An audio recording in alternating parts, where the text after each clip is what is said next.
और काम को पूरा करने की जिम्मेदारी माननीय बेनीवाल साहब की। बहुत बहुत धन्यवाद। युवाओं के दिल की धड़कन है हर्ष चिकारा, जोरदार ताली बजा करके हम उस युवा का अभिनंदन और इस्तेमाल करते हैं। एक ऐसा व्यक्ति तो दोस्तों जब बोलता है तो दिलों के राज खोलता है। मैं चाहता हूं एक बार और अपने दोनों हाथ उठा करके ताली बजा करके हर्ष चिकारा का हम अभिनंदन करते हैं।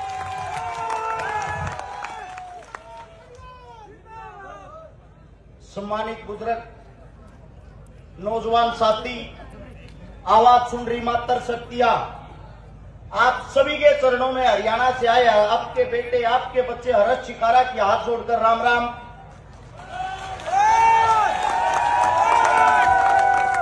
अस्सलाम वालेकुम, जय भीम।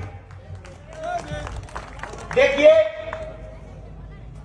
मसूदा के बारे में अगर मैं बताऊं, मैंने जो हरियाणा के अंदर सुना था और यहां आकर देखा, उन दोनों चीजों के अंदर बहुत ज्यादा अंतर पाया। मैंने सुना था विजयनगर का आदमी, मसूदा का आदमी पूरी मुंबई को चलाता है। मुंबई में जो बड़े बड़े बिजनेसमैन है वो यहां की धरती के शेर है। मैंने सुना था जो बेंगलोर में बड़ी बड़ी कंपनियां चलाते हैं वो यहां के शेर है। लेकिन एक बहुत बड़ा दुर्भाग्य, जब मैं विजयनगर के अंदर आया, जो यहां के इतने बड़े बड़े इंसान, इतने बड़े बड़े उद्योगपति, इतने बड़े बड़े धन्ना सेठ होते हुए आज तक विजयनगर का विकास क्यों नहीं हुआ? सोचने की बात है साथियों। ये आप एक वो इंसान हो, आपकी स्टेज के माध्यम से पूरे हिंदुस्तान को एक बात बताना चाहता हूं।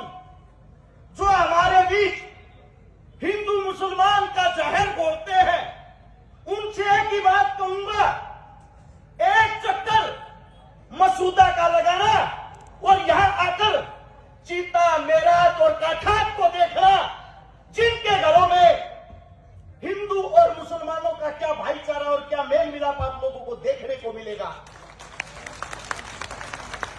यहां पर अगर एक बेटे का नाम शंकर होता है तो दूसरे बेटे का नाम शहजाद होता है। यहां पर ईद और दिवाली एक साथ मनाई जाती है। यह खूबसूरती है यहां के लोगों की, यहां की जनता की। आप सभी साथियों को एक बात बता देता हूं, जो आप लोगों के, आपके बीच से जो देश के जवान बॉर्डर पर रक्षा करते हैं, अगर उनमें कोई सबसे ज्यादा संख्या में फौज को ज्वाइन करता तो वो आपकी धरती है, आप लोगों की। यहां छोटे से 5 साल के बच्चे को जब मां उठाती है, कहती है बेटा मेहनत कर, दौड़ना शुरू कर, तुझे देश का रक्षक फौजी बनना है। और जब वो 18 साल का वो बच्चा हो जाता है, फौज में नौकरी करने के लिए जाता है, ड्रेस पहनकर जब अपनी मां से आखिरी विदाई लेता है, उसकी मां छाती ठोककर अपने बेटे को कहती है, अगर हिंदुस्तान पर तनिक सी आंच आ जाए, सबसे पहले कुर्बानी बेटा तू देगा, क्योंकि तू एक मसूदा की धरती का लाल है। सलाम करता हूं इन मातर शक्तियों को, जो आप लोग अपनी कोख से ऐसे देश के लिए जान देने वाले योद्धा पैदा करती हो। लेकिन दुख, दर्द, तकलीफ एक जगह आती है। आप लोगों के बीच से पहले एक विधायक था, मैंने कई बार सुना है, बहुत ज्यादा जहर उगलता था हिंदू मुसलमान को तोड़ने के लिए। आप लोगों ने उस विधायक को घर बैठाने का काम किया। उसके बाद अगर यहां का विकास नहीं हो पाया, उसका एक ही कारण है। उसका कारण यह है, जो हाल में कांग्रेस पार्टी का विधायक है, वो अपने आप को बाहुबली दिखाता है। यहां पे एक निष्पक्ष शरीफ इंसान आप लोगों के बीच में सचिन जैन जी है। अगर उनको किसी ने काम नहीं करने दिया, वो आपका कांग्रेस पार्टी का विधायक है। और आप सभी साथियों को बता देता हूं, अगर आप अपने बेटे को ताकत दोगे और ऐसे विधायक ने आगे काम करने से हाथ हटाया, उसके हाथ को काट के अपने पास ही रख लेंगे। ये ताकत हमारे अंदर है। आपके बीच 2 योद्धा, 2 शेर, वो ऐसे शेर यही समय था, नवंबर का महीना, ऊपर से ठंड गिर रही थी। हरियाणा के अंदर एक आंदोलन चला था, किसान आंदोलन। मैं उस आंदोलन का गवाह हूं। मेरे पैर पे आज भी चोटों के निशान है।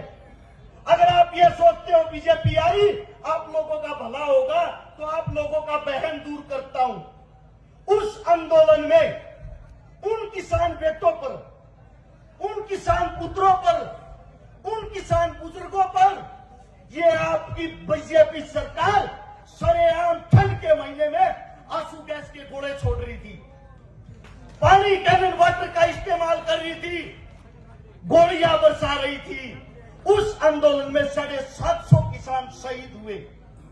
दिन रात हम लोगों ने आप लोगों के लिए वहां बैठकर उस सरकार को झुकाने का काम किया। वो जो कहते थे ये मोदी है, ये नहीं झुकेगा, उस मोदी को हमने उस आंदोलन में कोटा किया और वो कानून वापिस करवाए। आप सभी साथियों को बता देता हूं, उस वक्त अगर आपके पीछे कोई शेर अपने पद को लात मार के वहां हरियाणा में उन किसानों के साथ खड़ा था, तो उसका नाम था हनुमान बेनीवाल। और उसी के साथ अगर कोई दूसरा शेर था, उसका नाम था चंद्रशेखर रावण। वहां मौके पर अगर उनके साथ कोई खड़ा था, ये दो ताकतें खड़ी थी। ये किसान के, मजदूर के दर्द को जानते हैं, ये दलित के, आदिवासी के, मूल निवासी के दर्द को जानते हैं। और आप लोगों का भला जब तक नहीं होगा, आपके बीच से आपका बेटा कुर्सी पे नहीं बैठेगा। मैं आप सभी साथियों को बता देता हूं, जो ये सोचता कांग्रेस आप लोगों का भला करेगी, अब 5 साल से आपके बीच कांग्रेस ही थी, भला किया क्यों नहीं?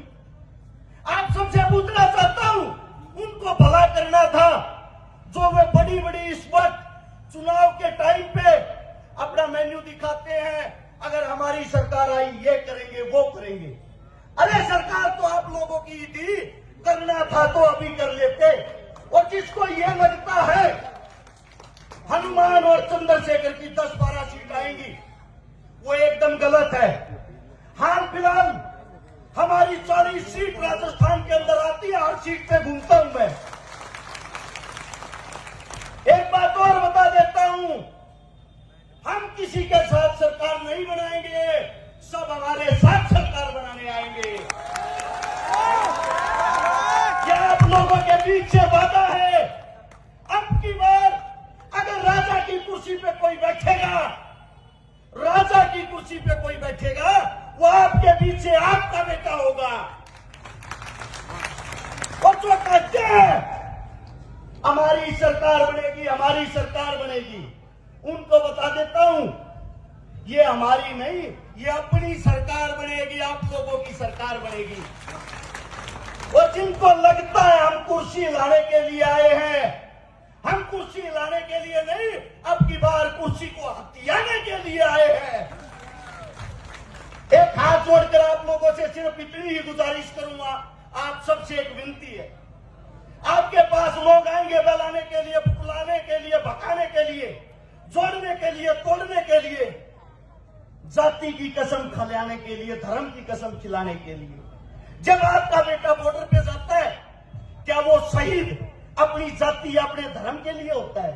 नहीं, वो हिंदुस्तान के लिए अपनी शहादत देता है। ये जो बेटा खड़ा हुआ है, इसकी जाति, धर्म, इसका मजहब, इस चीज में इसको मत दासना दोस्तों। सिर्फ एक ही चीज देखना, ये मसूदा का वो योद्धा खड़ा जो हर घर का भला करेगा। अगर ये हार गया, समझ लेना मसूदा का विकास हार गया।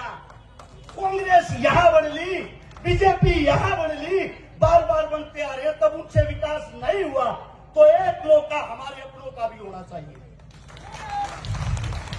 आप सभी साथियों से यही गुजारिश करूंगा, ये मत सोचना इस लड़ाई में हनुमान चंद्रशेखर ही मेहनत करे, ये मत सोचना इस लड़ाई में सचिन भाई मेहनत करे। आप सब हनुमान हो, आप सब चंद्रशेखर हो और आप सब सचिन हो। जब आपके दिल दिमाग में ये आ गया, आपको हराने वाला कोई नहीं होगा। हो सकता सकता है मेरे मुख से कोई गलत शब्द गलत बात निकल गई हो। आप ही का बेटा हूं, आपका बच्चा हूं, पहली बार इस क्षेत्र में आया हूं। कभी कोई ये सोचता हुए कोई लड़का आया था दाढ़ी वाला हरियाणा से, कुछ भी बोल के चला गया। थोड़ा सा आप लोगों को बता देता हूं, गरीब मजदूर परिवार का बेटा हूं। बचपन में अपनी माँ दादा दादी को खो दिया था, भगवान को प्यारे हो गए थे। उस दुख दर्द से निकल के आपके बीच में अगर आज आके ये बातें बताता हूं, इन्हीं हाथों से हिंदू की, मुसलमान की, गरीब की, दलित की 400 उम्र बेटियों की शादी करवा चुका हूं, जिनके माँ बाप नहीं थे। 3000 से ज्यादा उन परिवारों को बसा चुका हूं जिनके घर में एक वक्त का चूल्हा तक नहीं जलता था। जो आपके नेता मंत्री काम कुर्सी पर बैठकर नहीं करते, 35 करोड़ रुपए की नगद मदद उन परिवारों की कर चुके हैं जिनके घर में इलाज के लिए एक पैसा तक नहीं था। कोरोना काल में जब आपकी सरकारें धूम दबा के, आपके नेता मंत्री डर से भयभीत होके अपने घरों के ताले लगा के अपने घर में बैठे थे, उस वक्त इन गरीब माताओं बहनों भाइयों के लिए कम से कम 5 लाख आदमियों को भोजन खिलाने का काम किया था।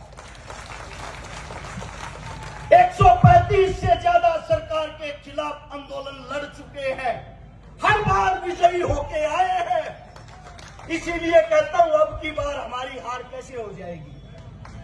आप सभी साथी विश्वास दिलाओ मेरे को कि अपने भाई को धोखा नहीं, अपने भाई को साथ दोगे। दोनों हाथ उठाकर एक जोरदार नारा, इंकलाब जिंदाबाद, ताकि हमारी एकता को या दुश्मनों तक पता चल सके हमारी ताकत कैसी है, हनुमान और चंद्रशेखर के शेर कैसे धाड़ रहे हैं। बोलो तैयार हो? इंकलाब जिंदाबाद। आप सभी साथियों ने इतना प्यार मान सम्मान दिया, दिल की गहराई से आप सभी का धन्यवाद। और जो मैंने बोला वो भाषण नहीं, मेरे दिल की आवाज है, उसका ख्याल रख लेना। आने वाली 25 नवंबर को मछली की आंख की तरफ बोतल की आंख दिखाई देनी चाहिए। धन्यवाद आप सभी का।